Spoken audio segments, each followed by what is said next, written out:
All Actors Have Died by Will Self. Read by James Nesbitt. Chapter 1. All Actors Have Died. All actors have now died. The newsreader's delivery is interesting, her tone emotionally neutral, of course. But have you ever noticed how, the worse the news, the more studiedly neutral its announcement? And surely, if we can pursue this line of reasoning a little further, in this very neutrality there yet lurks a sort of optimism, some defiance even, in the poker face of a chaotic and still more indifferent universe. All actors have now died. The plague that has struck performers of all sorts, from humble mimes busking on the left bank in Paris to the most exalted Shakespeareans treading the Stratford boards, has now run its course, and the world is entirely devoid of any but the most amateurish thespians. How do they do it? I asked Geraldine, who sits beside me on the sofa, a sphinx-like minx wearing only black silk panties and a pink cashmere cardigan. How do they maintain such objectivity? Fuck should I know? She rolls on her haunches and scoops up some roasted and salted almonds from the dish on the side table. Behind the newsreader's silicon hairdo are back-projected, heartbreaking scenes of the last few to quit the stage, lying in hospital beds, swagged in tubing, plugged into monitors, fretting, strutting, and gasping for cues. You're thinking, I say, of your own career, I suppose?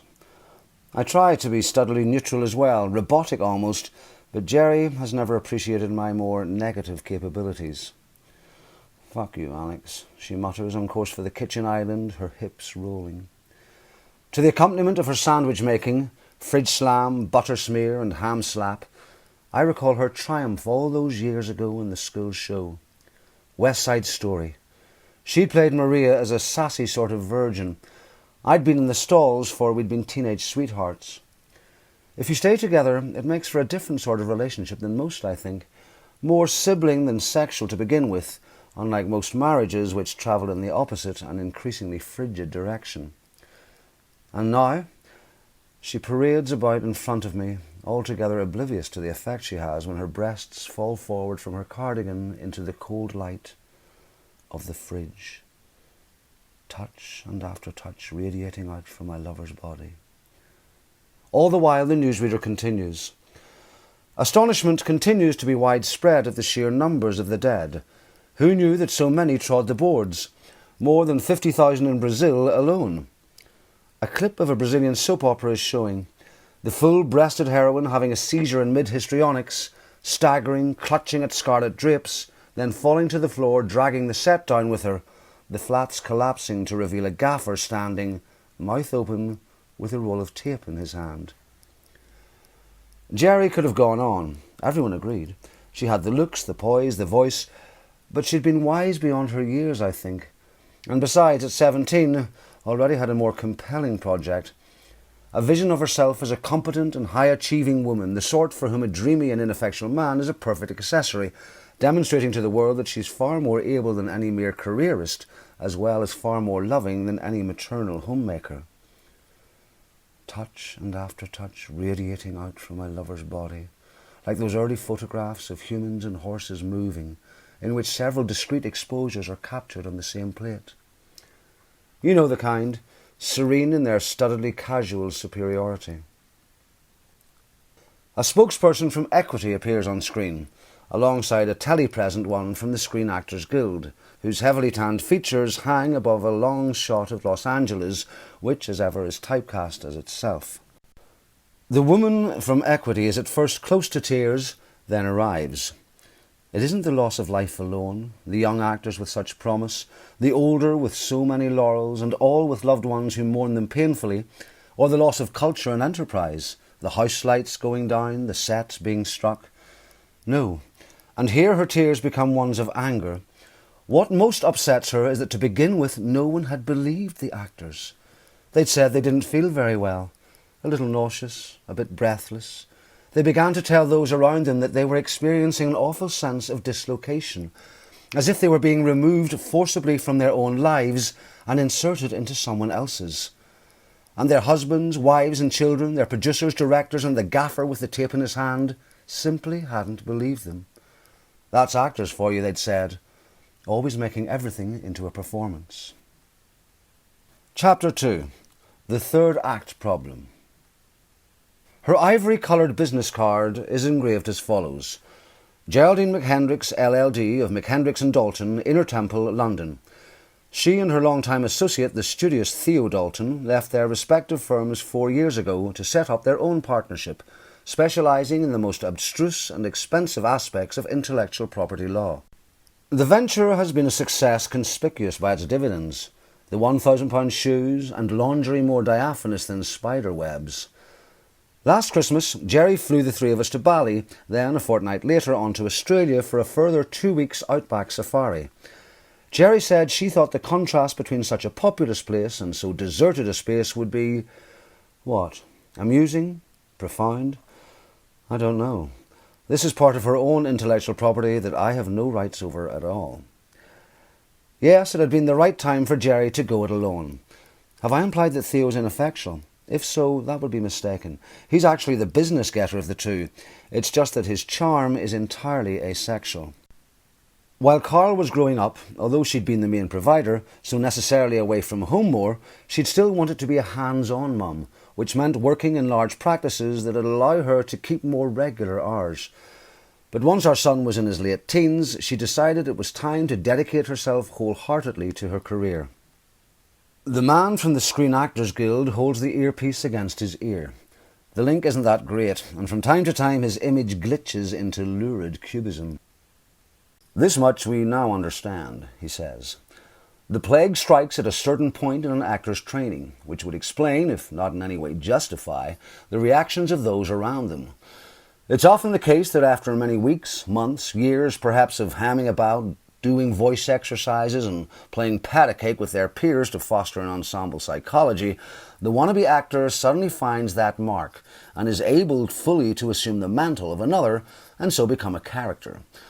Cruelly, it's at this precise moment, which we can only assume has been blocked out for them well in advance by their own biology, that the plague strikes, and they die in anguished ecstasy, or at least, the Sagman's tone is reverent, that's what we all assume looking into their tragic masks.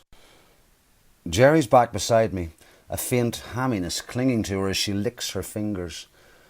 Why do I still find all this quite so arousing?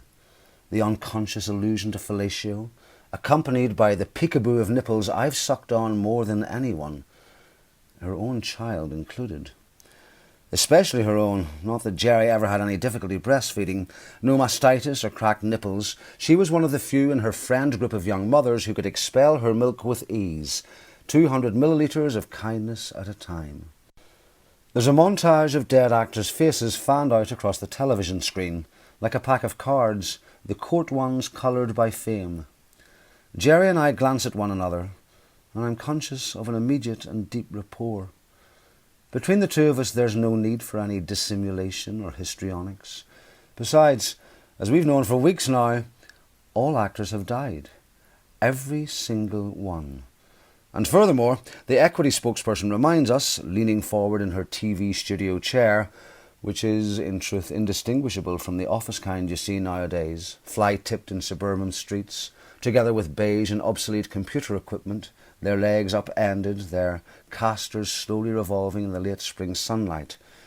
All those drama students who, in the early stages of the plague, were fast-tracked through the drama schools in order to take their places, have now died as well.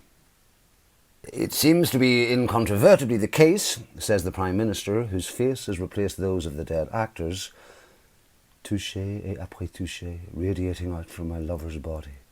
A body summoned into being, it would seem, by my sight and my smell and my touch and my love. We are each other's casting director, and we always get the part. He's speaking at the Daily Press Conference, which was held earlier, that anyone who aspires to perform in public for money will die from this dreadful disease. And so the government has decided that the only way we, as a freedom-loving people with a long and proud theatrical tradition, can continue to enjoy any drama at all is for a vast cast of volunteer amateurs to be assembled to take on their roles. We return to the studio where the newsreader's agitated face fills the screen as she stumbles over these words. I've received some breaking news while we've been on air that from now on, so we can't just... She cast her eyes down at the desktop, up and to the right, before bringing them back to the camera. We can't just read a prepared script off the autocue. Seems like newscasters in China are now falling victim to the plague. Anyway, sweat trickles messily down from her precise hairline. From now on, we're going to have to read the news before we go on air, then give you viewers our own sort of version of it in our own words. To be honest, I don't think I'm going to be that good at it. Chapter 3. Noises Off. Despite the wholesale social discombobulation, Geraldine is still going into work every day. While it's true that the overall number of fatalities remains small in terms of national population, the plague has nonetheless continued to spread. First infecting voice artists and extras, then moving on to at least some of the big-name fashion models. Nowadays, stand-ups really are dying out there, and the public have long since ceased to find it remotely amusing. Social unrest shudders the body politic with its slow, menacing hand-clapping.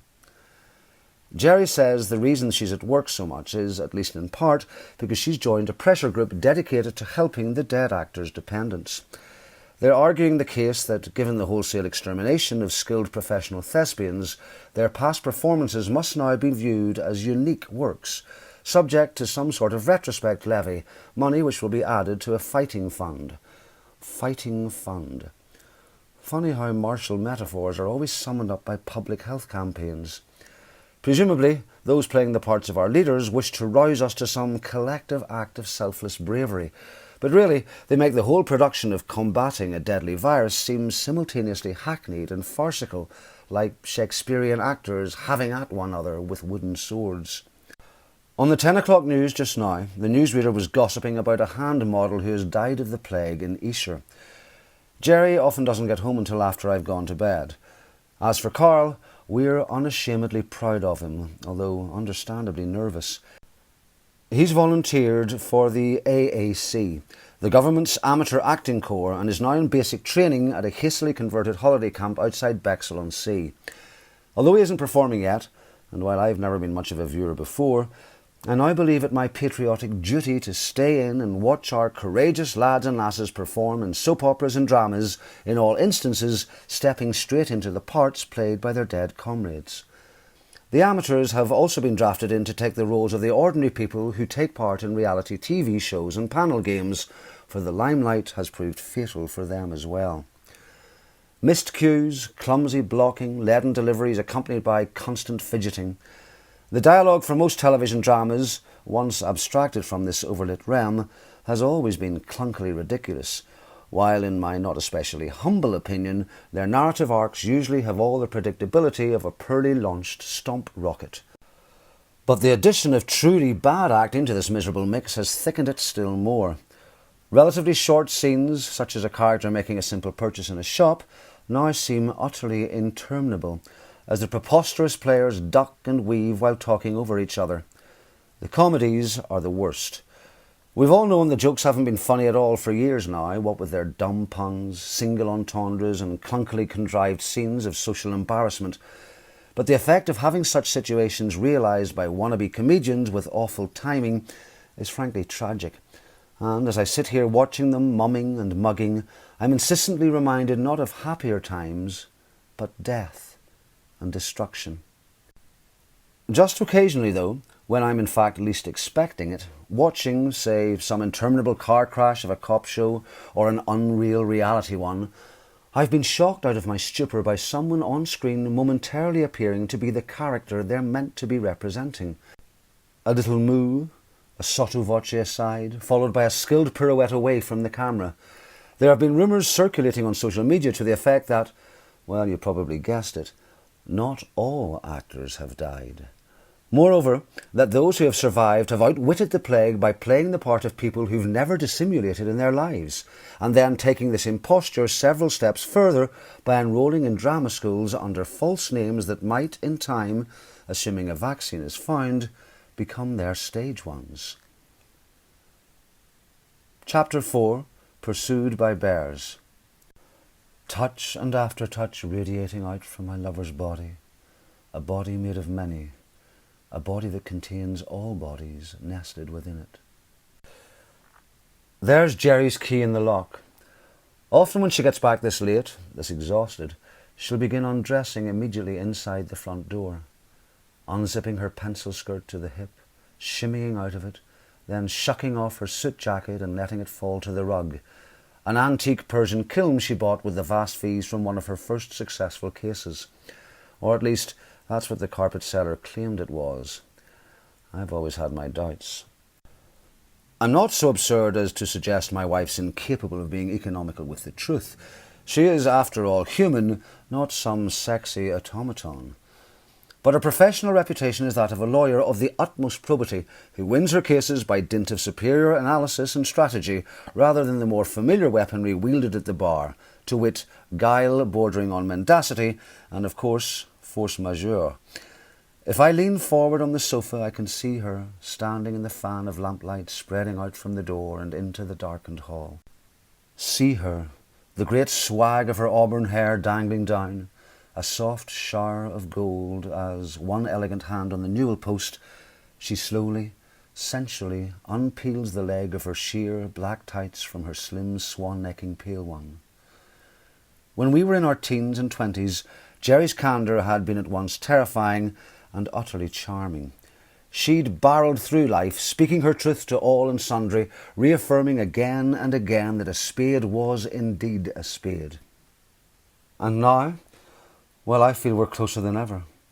True, a faithful soul, my experience of women is confined to her alone, but as I think I've made clear, I'm a student of the drama.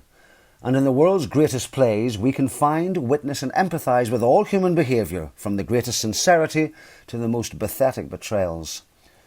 Since all actors have died, there's been an upsurge in the latter, insofar as it's possible to tell.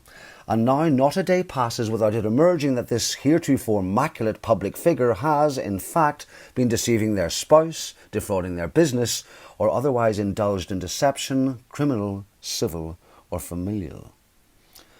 There are those who link these phenomena, the plague and the lying.